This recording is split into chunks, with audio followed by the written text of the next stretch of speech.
Wow, get caught every single time. Hi, everybody. I'm Uzodinma Iweala, and I'm the CEO of the Africa Center. And I'm really excited to welcome you all today to our the next discussion in our series on climate that we are so happy to put together in partnership with the Energy for Growth Hub. So I'm Uzodinma Iweala, I'm the CEO of the Africa Center. And this is our program on decolonizing global climate policy that we're doing in partnership with the Energy for Growth Hub, our wonderful partners down in DC who focus on just that, climate and energy. The Africa Center, as you all know, is a multidisciplinary institution that looks at the continent and changing perceptions of Africa across the board. So we've worked with the Energy for Growth Hub before on a number of different presentations in this series. This is the second or third, I think, actually, in this that we've collaborated with them. Because of the common ground that our respective respective climate-focused missions, and it's an opportunity for the two of our institutions to bridge the energy policy community with our broader focus on narratives and culture, really tackling this idea of what does it mean to bring the element of decolonization into the climate debates or discussions, whatever you want to call them, that we're having today, or this present moment. And today we're joined by two incredible guests who are going to bring their expertise and experience on climate policy as it relates to Africa that will help us better understand some of the major points of this debate around decolonizing Africa. But before I get to our awesome guests, I just want to talk a little bit about why we're doing this. As you all know, if you're in the Northern Hemisphere right now, these unprecedented heat waves across Europe and the United States presently, and of course, we've seen them in other places in the global South as well, whether we're talking about India or we're talking about certain parts of the continent of Africa, we're just really feeling it right now. We're really actually seeing the threats that are posed to human existence, to our societies, to our ways of life by rapid climate change, which, as we know, is not far in the future, as we were told or we were led to believe, but really actually right now. And so if we're actually going to change what's going on, if we're going to stop talking in platitudes and move towards this idea of action, that can only happen, and the challenges that we need to tackle can only be tackled when there are high levels of mutual trust, when folks are really coming to the table in the spirit of cooperation and in the spirit of respect between everybody who's trying to deal with the problem. But we all know that, unfortunately, the approaches by some of the major emitters right now, when it comes to the continent of Africa and other parts or regions of the world, can often be seen as domineering, sometimes unsympathetic, tone deaf, and oftentimes might seem like a repetition or a reflection of colonial constructs. And this, we could argue, is maybe undermining the trust and the relationship building that we need to do in order to solve the crisis in a real form. And so that's what we and our friends at the Energy for Growth Hub have been knocking about behind the scenes, thinking about what does this really mean? You'll see perhaps the article you've read, you might have read that Jude Moore and Todd Moss published most recently in Foreign Policy about the European Union moving back to coal. I've written a little bit about this, but really what we're talking about is, what does it mean when it's, do as I say, but not as I do? And how is that part and parcel of the colonial construct? So what we want to do is we want to move away from sort of that construct and into approach and discuss how we can be more cooperative, productive, and respectful so that we can deal with these challenges. That's the preamble. I'm going to get right into it now by introducing our two wonderful guests. So we're joined today by Faten Aggad and Rebekah Shirley. So I'll introduce Faten first. Faten Aggad is a senior advisor on climate diplomacy and geopolitics at the African Climate Foundation. She served as a senior advisor to the African Union High Representative on future relations with the European Union, and has also worked as a consultant with the African Union's Commission reforms on some of the reforms that the African Union is doing around its key agencies. She's got deep experience with international governance, economic development, and diplomacy, and has also been an advisor to the Africa Forum under the leadership of former President Joaquim Chissano of Mozambique. So Faten, welcome to the program. Thank you for the invitation. Thank you. We have Rebekah Shirley, Dr. Rebekah Shirley, who's the Director of Research Data and Innovation at the World Resources Institute Africa, and also a fellow at the Energy for Growth Hub.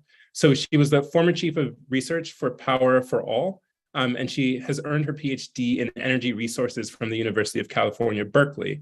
So her research really focuses on applied power systems and clean energy integration across Southeast Asia, Africa, and the Caribbean. She's from the West Indies, now lives in Nairobi, Kenya. Dr. Shirley, Rebekah, welcome to the program. Thank you so much for having me. Okay, so let's get right into it and just talk about where we're going. As you know, we're approaching COP27, which will be held on the continent of Africa in Egypt. It's being billed as Africa's first COP. And since that last climate forum, we've seen multiple things happen in the world. Global energy crisis, whether we're talking about brought on by the war in Ukraine, that's been affecting Europe's desire to return to coal to meet some of their energy needs, even while saying that they're not going to finance fossil fuel spending in other parts, or telling us on the continent not to do that. We've seen different calls for climate justice coming from African heads of state, and this debate around whether or not, whether the rules are equal for everybody as we try to deal with the climate crisis that we're in the midst of. It's getting really tense here. So as we move to COP, what's at stake? What are we looking at? What are you thinking that we should really be paying attention to when it comes to the international scene and the mood amongst folks who really work with climate in Africa and across the global South? I'll throw that open. Faten, why don't we start with you?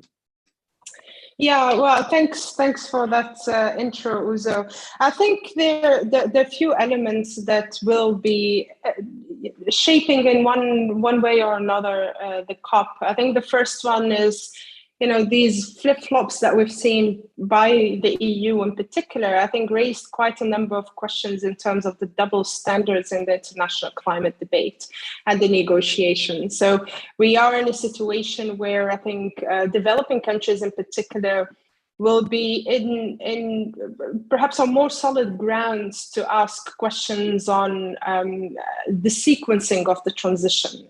So I think in that sense, we will see an influence on the transition debate. I think generally there's a concern also around what this COP can deliver, particularly with regards the financing agenda. We have seen, to name the UK, for instance, that came out recently saying that they are reprogramming financing that was initially aimed to, the climate finance in particular was being reprogrammed to support the war in Ukraine, mainly to give weapons to Ukraine.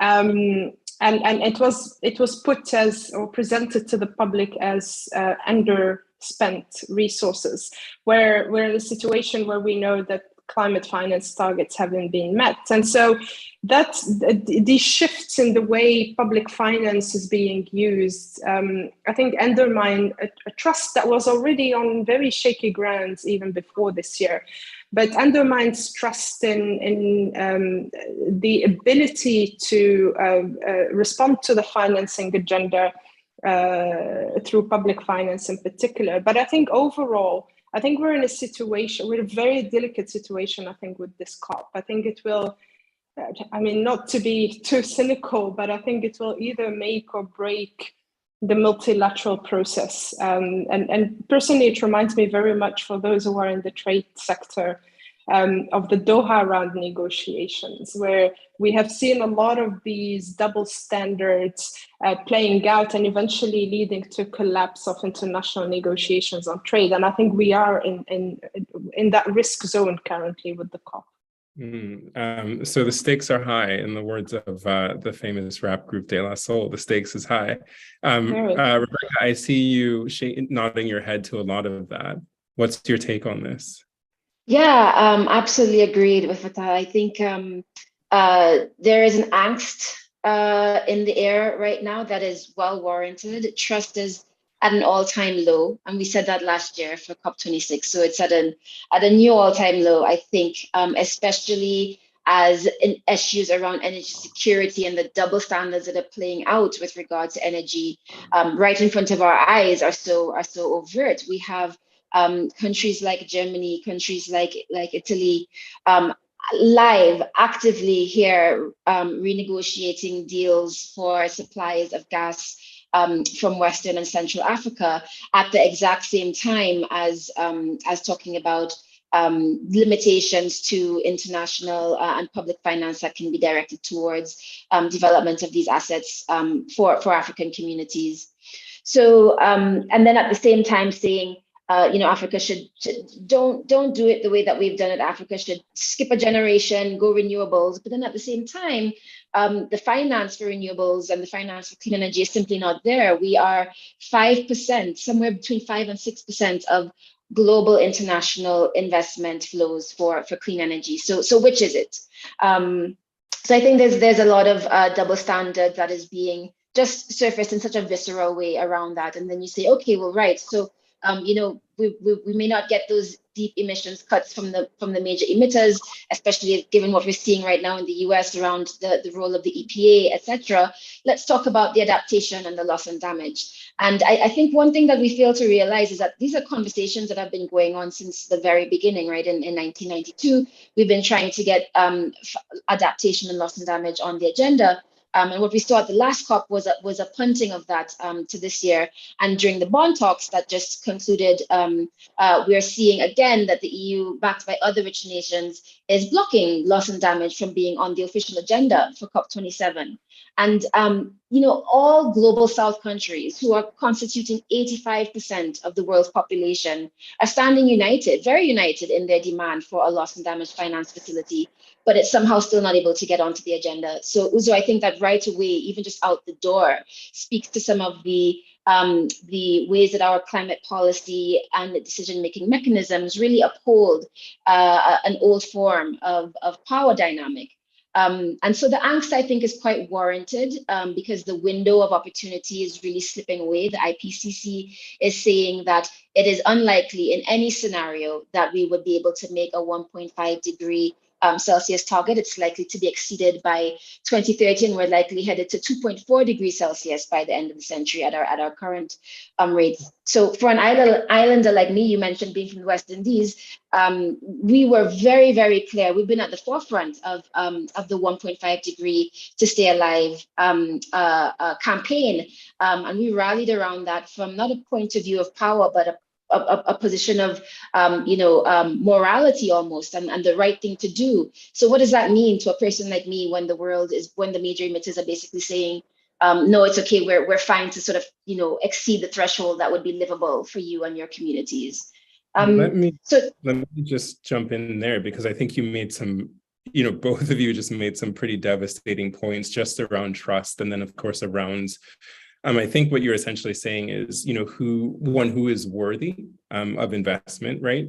In terms of the way that capital moves and flows. And yes, we all know that we could, perhaps put a lot of money into investment in renewables, investment in adaptation and mitigation. But if that money doesn't come, right, there's no work to be done, right? Like you can dream, but if you can't finance the dream, you're not going to make the move.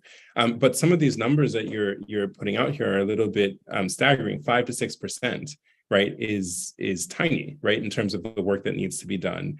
85% of the population is actually in the global South that has contributed not very much in many cases to the problem that we're facing. So, let's talk about this. In the context of a continent like Africa, we're looking at population growing from where we are now to perhaps, let's hope the world, is good for humans in some way, but, we might be around 4 billion by 2100. Our GDP, we're looking at 2,000 per capita versus 10,500 for the rest of the world. And there's a historical reason for that. And there's a reason why these countries who are blocking the change are able to do that. And that all has to come with resource extraction from our environment. So I wanted to just to see if we can get into that a little bit, because that economic discrepancy is very much tied to colonialization, right? And also this discrepancy in terms of the movement of flows, 5 to 6% of what's necessary, right, is also tied to that. So what are your all's takes on that, and how do we go about, from the continental perspective, attacking that 15% of people who have decided that we're not going to talk about these things?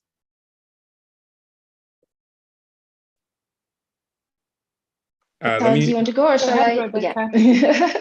Yeah, no, I think that's a really, really fantastic framing, Uzo. I want to be clear up front, though, that the most updated climate models, do show that we have a rapidly shrinking carbon budget that requires deep and immediate decarbonization in industrialized countries. So I just want to be clear that the science of carbon and emissions reductions is important. However, at the same time, to your point, the climate crisis is actually just a symptom of something bigger, right?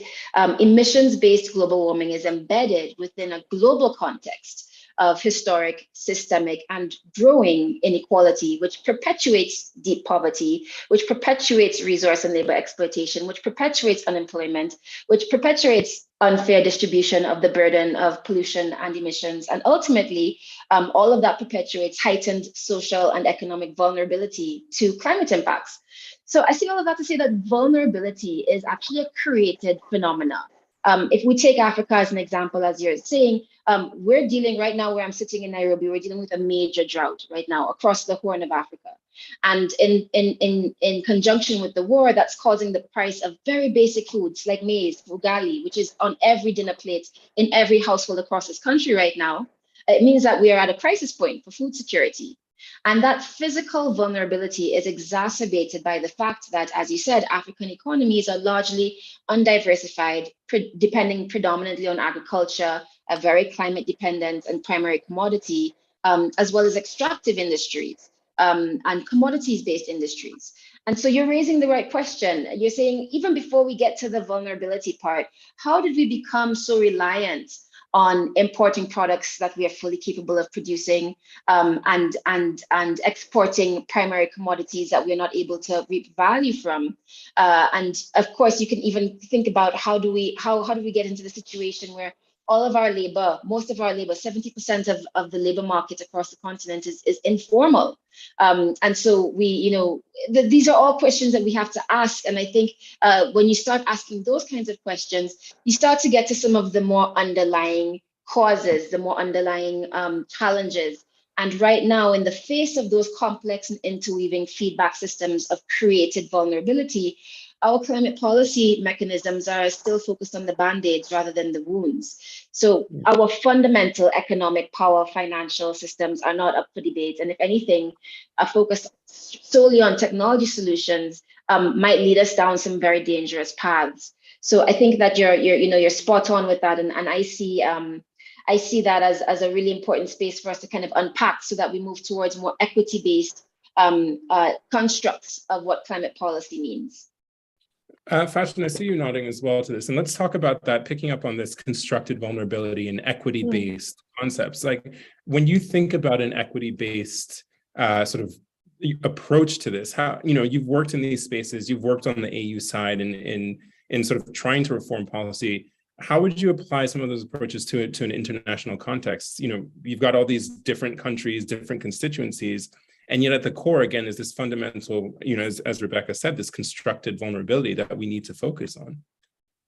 Yeah, 2 points. I think Rebekah prepared the ground also nicely for what I wanted to say, particularly in relation to the systemic issues, which I don't think we're talking enough about in the climate space.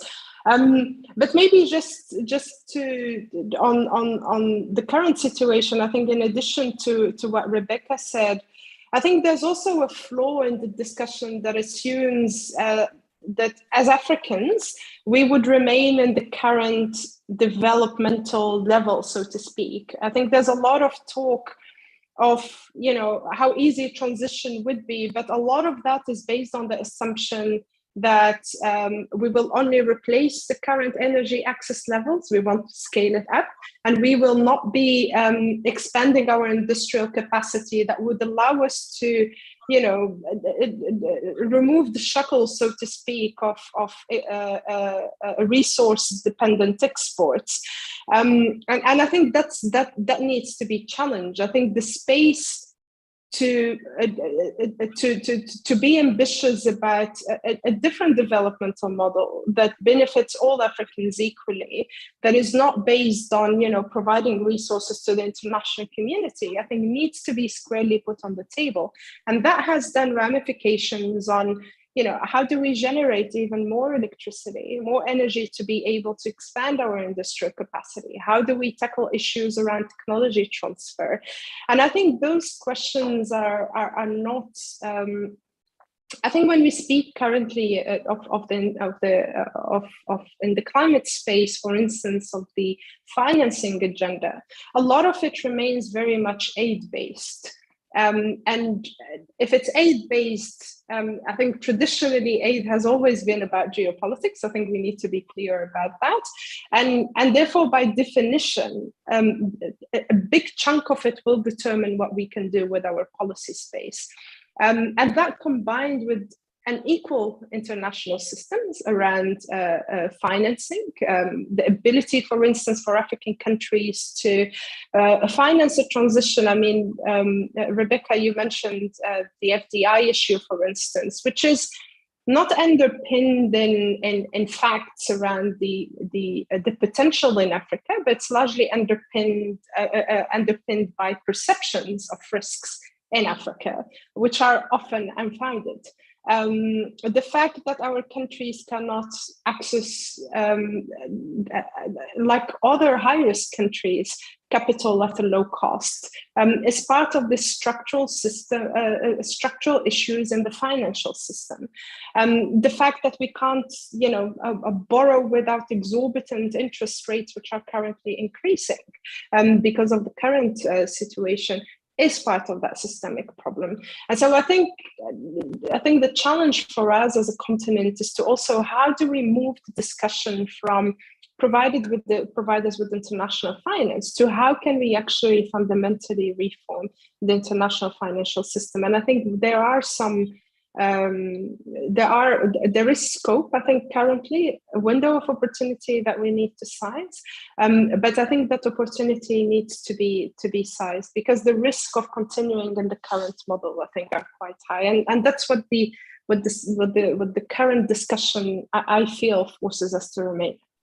I feel like, Faten, if we unleash you and Rebecca at COP27, we might just end up with a global fight. I mean, I love what you're saying here. First of all, this idea of, which I think is very much tied to a colonial perception of the continent, right, as fundamentally an extractive space, right, which is, you guys are never going to develop, in quotes, whatever development means. And, we can talk about whether that's a useful or useless term, but basically you guys stay where you are, right? So that we can have the lives that we want. And, if you're starting with that as a discussion point, right, it means that, people will look at you like you're crazy when you say, well, actually, if we want to do this, we need more money. It's almost like you're speaking a completely different language to folks who are at the table. But Rebecca, let's go back to this, within the context of, recasting, or, this is not just to talk about, parts per million in the air in terms of carbon dioxide. This is not just, talk about, methane gas being emitted, as Faten has said. This is really about, financial systems that are fundamentally unfair. And so how do we push that, as Africans, for example, or as, the small island nations, like, how do you push that onto the table in terms of this what's being talked about at COP and this larger debate of decolonization?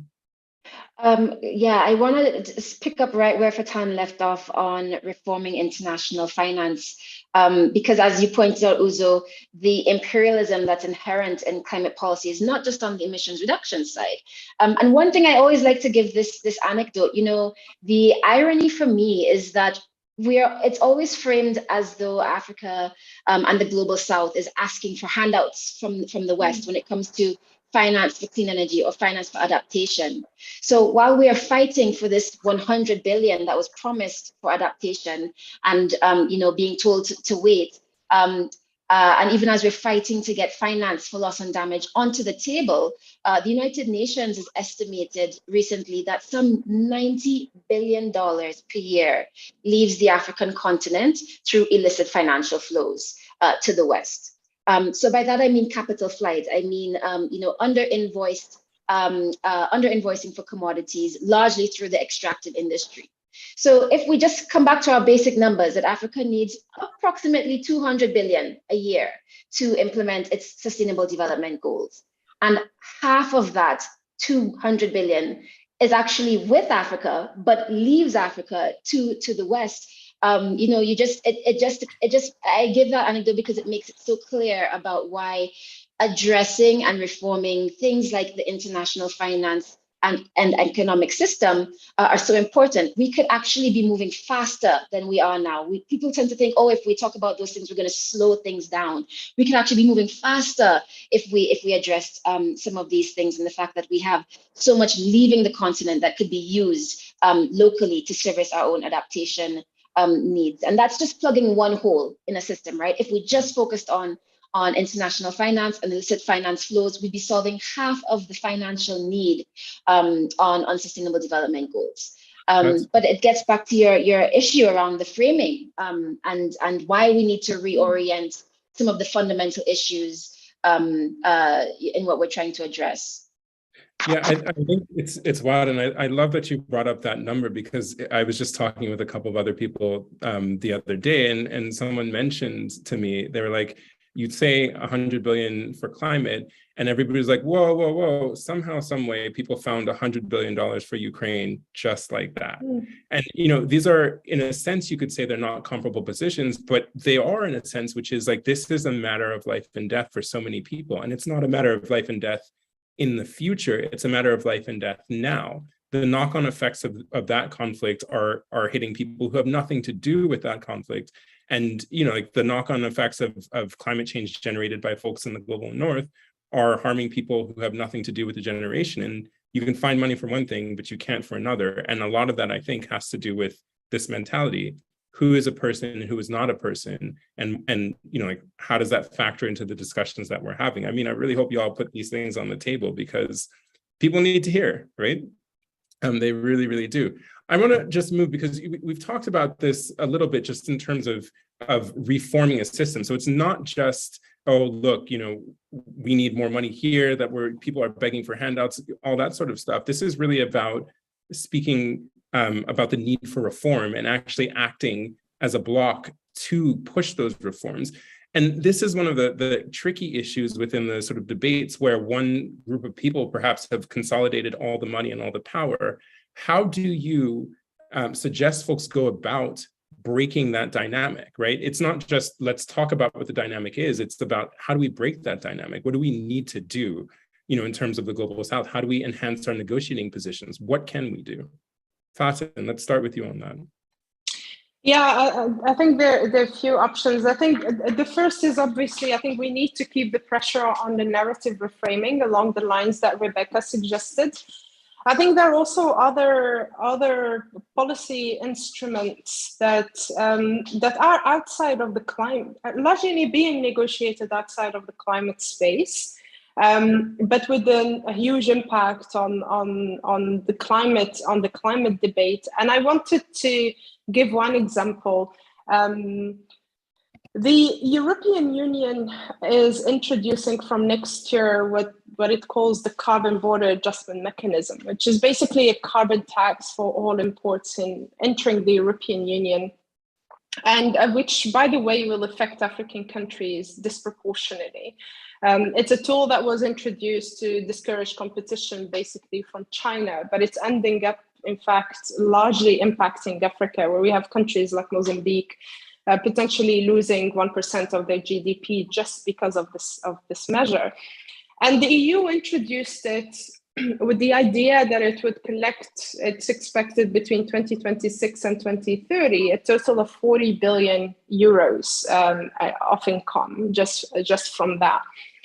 Now, and the funny part from that is that they intend then to recycle that to as climate finance. So we're being in a situation whereby we are being taxed, and then the money coming back to us as aid, which we actually paid for, which I find quite, frankly, very, very dishonest myself. But nonetheless, I mean, looking at that model from the EU interest perspective, it's interesting. And I was wondering, when looking into this, I was wondering whether, as Africa, if we start taxing also our exports, be it in CRMs, the critical minerals, a lot of these products, how would that look like? The same if we're importing products think people tend to forget that Africa is actually foreseen to be one of the main consumer markets for the future. If we start taxing a lot of the imports into the African continent based on a certain green criteria, I think that, you know, not many people would like it. And I think I'm putting this a bit as a challenge to say, inevitably, I think for those who think that they can introduce unilateral measures and get away with it, I think what they're stimulating is actually a race to the bottom in terms of protective measures. And I think there's space there as well as African countries to play with. Obviously, I think perhaps just my last point on this question, Uzo, I think the question on how we stand as an African continent, I think despite the differences, and I'm happy to come back to that point, but as we stand united around a certain agenda, I think remains critical. And I think I mean, we've been quite united, particularly on the loss and damage issue. But I think in terms of using our regional space and scaling up some of the policies, not necessarily within the UNFCCC process, but outside at the level of the WTO, how do we use our trade space under the African the AFCFTA, for instance? How do we use those tools to leverage our geopolitical importance? I think can provide us with some of at least some of the deterrence or some of the tools to basically boost our negotiating position.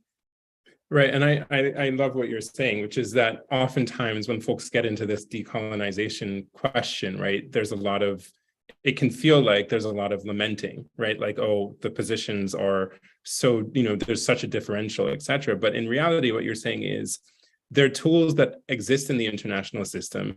Some of those tools are threats that you can push forward, and some of them are actual bodies that we've developed on the continent that we can use to strengthen our hands. The question I have then is, are our leaders listening? Are they actually taking these steps? You know, Rebekah, let me put that to you. Are folks like starting to work in this way to say decolonization is not just an academic phenomenon? There are tools that exist. Maybe we didn't create them. Maybe we don't have the most strength in them, but we damn well can use them. Absolutely. Your audience is going to think that we planned this conversation because you've segued me perfectly into what I wanted to say to complement Faten, in that she talked about, you know, keeping the pressure on our international processes. And to complement that, I'd actually like to talk about what I'm seeing happening here on the continent, which is local communities leaning into their own agency. And looking at alternate spaces for mobilizing our own visions of what just transitions mean, what just fair and equitable climate action means, largely through bilateral partnerships and relationships, and also community action. So just as an example, we're seeing a lot of activity happening at the city level, at the municipal level. There's the Coalition on Urban Transitions, a lot of cities, cities for forests, initiatives like that, where local communities are actually taking action and taking local policy into their own hands. We're also seeing a move towards restoration and nature-based economy. So a lot of the work that we do at WRI, for instance, is supporting AFR 100, a commitment across the continent to restore 100 million hectares of degraded lands by 2030. We also support the Africa Great Green Wall. And these types of initiatives are actually demonstrating in the flesh that a focus on nature, a focus on our local resources, actually has multiple fold benefits. In fact, our own research is finding that a focus on restoration can create per $1 million of investment 3.7 to every one job created through investing in fossil fuels. And then other things that we're starting to see are focuses on, you know, again, leaning into agency, focuses on good governance locally, focuses on transparency. So we have another initiative called the Forest Legality Initiative, where we're trying to see what are things that the African countries and communities can do to ensure that our supply chains of things like timber and other primary commodities are as transparent and as sustainable as possible, starting with ourselves first. And then finally, I would just say that I think so much of what we're hoping to accomplish in terms of our sustainable development goals will not be possible unless we relocalize supply chains. And I say relocalize on purpose. And I'm seeing a lot of activity in terms of driving us towards more local special economic zones and that kind of thing to actually bring a lot of the value that's created along supply chains back home. So I think in sum, leaning into agency is another mechanism that I'm seeing alongside really keeping the pressure on our international mechanisms. Right, and I love this because this discussion is really showing that there is an international approach and there's a local approach, and that these two things need to be run in parallel or in tandem with each other. It's not sit and hope for the best. It's actually action, action, action. On these levels, how do you manipulate the international system to our benefit? And then how do we also take a look at what we have total control over, which is what we're doing at home in our own backyards, literally in our own backyards. But with that, I want to ask though, with some of these things, I mean, is it enough though? And like, what's the time frame for certain things? If we're planting 100 million hectares, or if we're trying to get folks on board to the AFCTA, which was really just ratified, we don't have that much time, but how do we push that action? How do we push people? Like, what is it that we need to do in that space to effectively decolonize this conversation? Uzo, can I come in? Because I think this links also to the previous point, and in addition, I wanted to make. I think to some degree, one mistake that we have made in Africa in our approach to climate negotiations was to segment our negotiations. So we were negotiating within the UNFCCC context, thinking that this is purely an environmental issue. Then we are negotiating at the WTO level, thinking this is purely a trade issue. We were negotiating the bilateral investment treaties, thinking that this is just about investment. And it's only now that some of the countries, not all, are waking up to the reality that you actually need to connect all these different streams. You need to bring in and leverage what you have negotiated in your trade agreements and your investment treaties, because that has a bearing on how do you access technology, for instance, to be able to enable your transition. How do you leverage your trade capacity in your climate negotiations, notably around financing? We're starting to see that a bit more. But I would hope that we do a bit more of that and really leverage these different elements. I don't think it's late. I think it's just starting. But I think there's a space. There's some time where we can play with options. But I think the urgency now is to really try to define a framework. We can have an overarching one that can lead us as Africa in our negotiations as a bloc, but I think many countries need to do their homework in terms of how do you link your industrial policy to your environmental policy, to your trade and investment policy. And once we have that, and I think that's not an easy exercise, but it needs to happen. And I think in the short term, that needs to take place, then elevate that into our negotiations. But I think we do have a bit of time, just not too long, otherwise we're swamped. Not too much. Let me just quickly break to say, folks, I see folks are starting to put questions in the chat. Please put those questions. I'm going to come to as many of them as I can in a second, because I think what Rebekah and Faten have been saying is just really got people thinking as they should be. And thinking, what I love is thinking sort of across fields, right? As opposed to just within the one space, which is so crucial. No more divide and conquer. It really is about a unified vision. And unified isn't just continental, it's fields, right? It's break down those silos.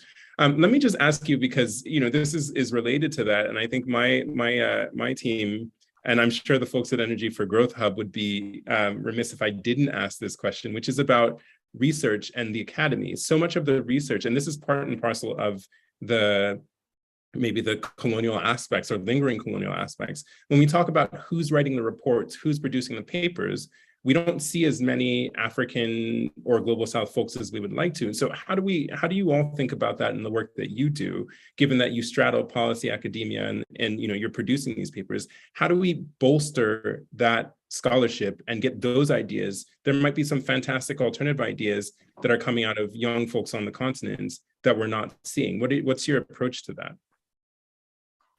I'm going to jump in here. I have very strong opinions on this also as an academic myself.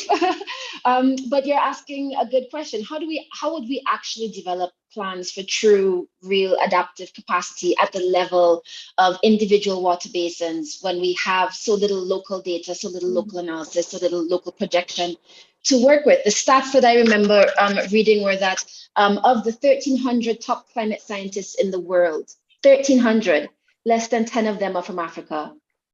So 16% of the world's population, 1% of its climate science. And some may say, why does the scholarship have to be local? Well, my point of view is that without local scholarship as part of the discussion, that's going to make it much more difficult than the already complex exercise that it is to develop metrics and indicators for things like adaptation, which, as you said, are incredibly interdisciplinary and are incredibly nuanced. It's going to be very difficult for us to know when we have arrived at an adapted community. And it's going to be very difficult to reconcile local visions and understandings with donor-led ideas and understandings and definitions without that local element. So it is important to have that representation. I think the challenge and why we're at that 1% stems from a multiplicity of issues. It's about how academia and scholarship are funded, predominantly, of course, from the global north. It's about then who sets the research agenda. But it also stems from more fundamental challenges. Our universities here locally and at home in the Caribbean are not incentivized to deliver on research. They're largely incentivized around fees and volumes of graduates that they can get out year after year. And so even the quality of education and the quality of critical thinking, capacity building and development that's happening is something that we need to question and explore and unpack. I see this all the time as someone who does hiring and recruitment regularly for scientists in the climate and energy space. I see that it's much easier sometimes for a US graduate student or a European graduate student who has spent time living and working over here and has access to the funding to develop a research portfolio. It's easier for them to be able to secure a job opportunity than some of our own local aspirants. So I think this is a really important issue, and it actually also relates to the very topic that we're talking about, which is decolonizing the science around climate change. And I think that we have to be careful that the research exercise itself, even as important as it is to solving climate change, does not become a more extractive exercise than it already is.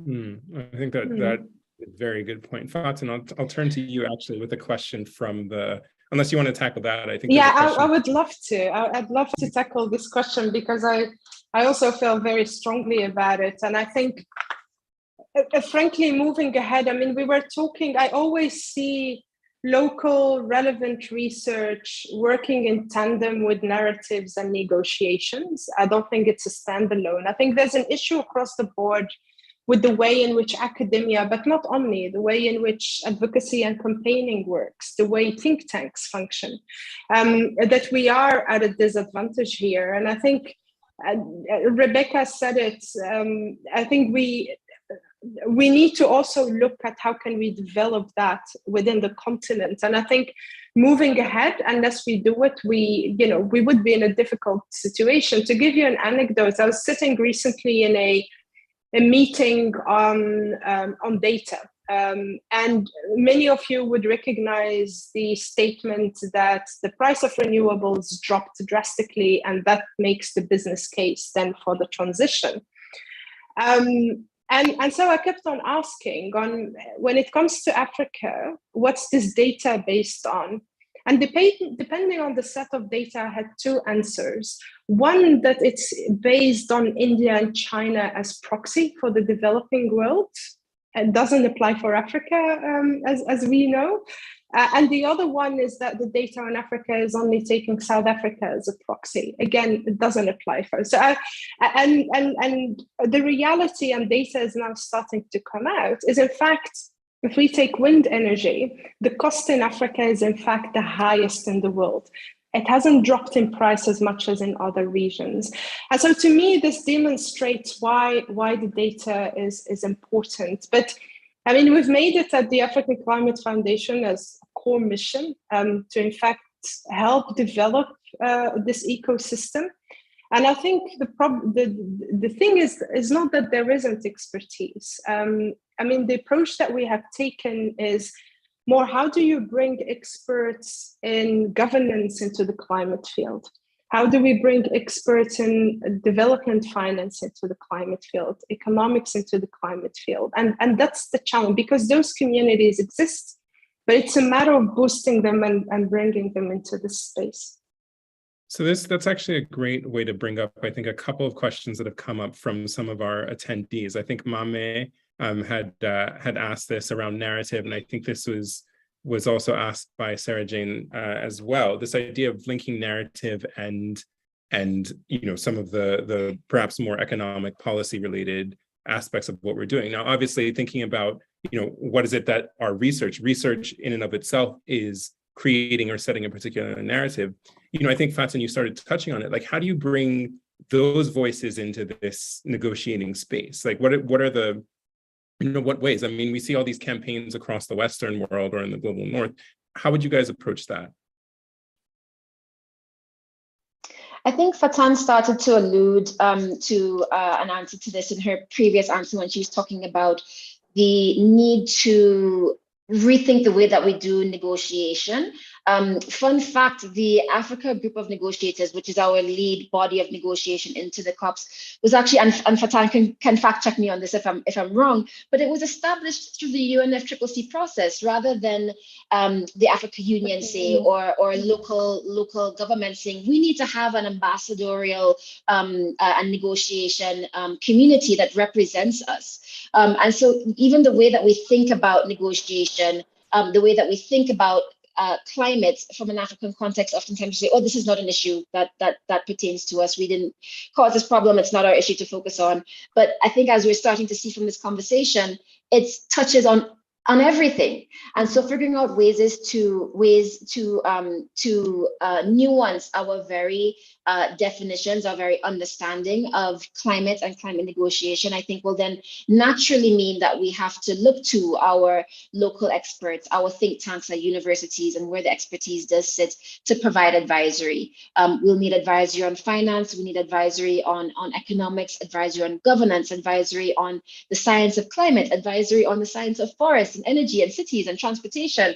And once we create the sort of the demand for that type of advisory, I think then we're going to start to see the natural mechanisms for bringing that kind of expertise into the conversations. On mute again, sorry about that. No, and I think that answers that really sort of like beautifully and succinctly. And let me, Faten, let me bring this to you. So how do we, this comes from Femi, asking how do we break the climate colonization cycle? So what is it, I think, Rebekah, you were talking about it, but let's expand a little bit further in terms of what do foreign NGOs or nonprofits, partnering with folks on the continent, what do they need to keep in mind? And that ties to an earlier question that kind of came up that was basically, how can we, I think it was asked a bit earlier about how can we create partnerships between businesses or organizations? So Faten, I'll throw that to you. Yeah. My key point is stop prescription. And context matters. I mean, again, an anecdote, an interaction with one northern-based activist this week, who was extremely strong on wind energy. Africa has X potential, let's do it. And I thought that's actually extremely simplistic. And in fact, it's a deviation from the real issues at hand.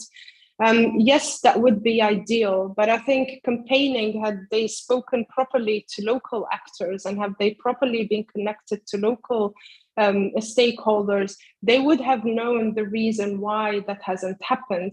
It's because of costs for government to borrow. It's because of the investment figures that Rebekah raised at the beginning of this webinar. it's because of unmet climate finance.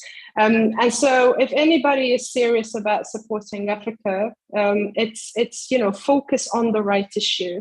And that takes discussions with the local actors who understand the context to be able to shape that agenda. And I don't think that that's done enough. I think there's a lot of prescription. The same would apply with the gas discussion. That it's just about energy access. It's not just about energy access. It's also about industrialization processes. So I think that's the kind of debate that we need. But I think, I've been working in the international relations sector for almost 20 years now. And there's one thing that I find refreshing in this space, which perhaps is not in other spaces, is that there are voices that, and I think as Africans, I think more and more people are articulating the positions and quite clearly so. And I think people can't say that they haven't heard, because the voices are there, or that we were silent. The voices are there, and so I think in that sense, it's more about how do we position, how do we organize to tell an African story. And I think their organizations, again, coming at it from the African Climate Foundation, we really see it ourselves as a responsibility to be able to support and boost some of these voices. But we need to position ourselves much more. Rebekah, any thoughts on that as well? Picking up from where Faten stopped. Absolutely. I really echo that partnership and allyship first and foremost looks like creating space and supporting space for local dialogue, for local research, and for establishing community-driven, consensus-built principles and visions for just transition. I think that in a vacuum of local voice, data, and evidence, there is a risk of assigning to Africa, assigning to the global South their options, and imposing a singular pathway, as Faten was talking about in terms of the energy transition. And what we really need is partners that can directly support locally led inclusive dialogues and amplify those local voices. And there are so many climate justice, just transitions, just rural transitions, just urban transitions, just circular economy transitions initiatives all across the continent that supporting would be huge for. And the other thing, I know we're running out of time, but the other reason why I think this is important is because there is also a danger of spending a lot of time and energy on false solutions. The climate narrative can very easily, and we see this with greenwashing all the time, it can become a convenient rhetoric that can be co-opted and turned into profit-oriented business models that perpetuate rather than solve the global dynamic that we're all talking about here. So global industries that decarbonize in the name of green economy while remaining profitable through continuing to exploit workers in vulnerable communities are advancing rather than closing down that divide. And to prevent against that kind of risk, clear community-driven consensus-built principles are really needed to fill the vacuum. So I think that with that note from both of you, that is how you end or how you decolonize this climate discussion. If you really want to know, folks, tell everybody who wasn't able to make it that you were able to listen to Faten and Rebekah really just help change our perspectives and shift the way that we actually think about the conversation that we're having. And then, of course, the solutions that will then come out of it. Faten, Rebekah, I'm really grateful to both of you for joining us today and sharing your wisdom and your knowledge and your experience with us. Thank you both for joining us at the Energy for Growth Hub and the Africa Center. I want to just let everybody know you can follow both of our institutions on Instagram, Facebook, if people still use that, all the social media platforms. The handles are in the chat. But again, Rebekah and Faten, thank you so much for joining us. Thank you. And thank you to the thank you both, and thank you to the audience. And you just stay tuned to our channels. Again, follow Energy for Growth Hub, follow the Africa Center. We'll be letting you know when we have another one of these discussions in the near future. much more to come, much more from wonderful speakers like Rebekah and Faten, and also input from all of you in the audience. Have great afternoons, evenings, mornings, wherever you may be, and thank you for joining us.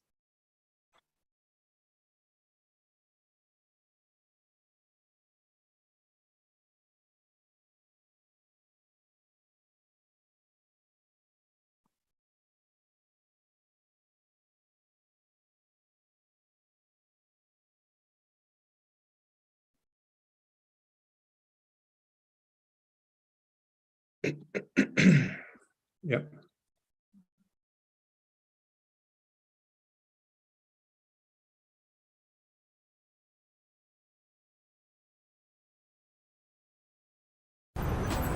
Home isn't just where we're from.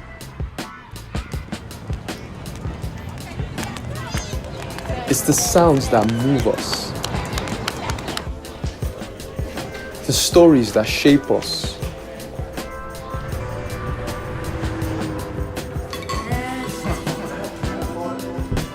and the flavors that heal us.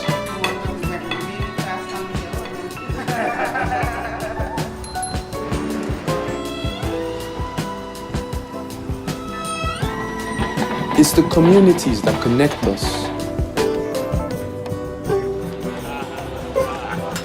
the ones that hold us down, the ones that raise us up.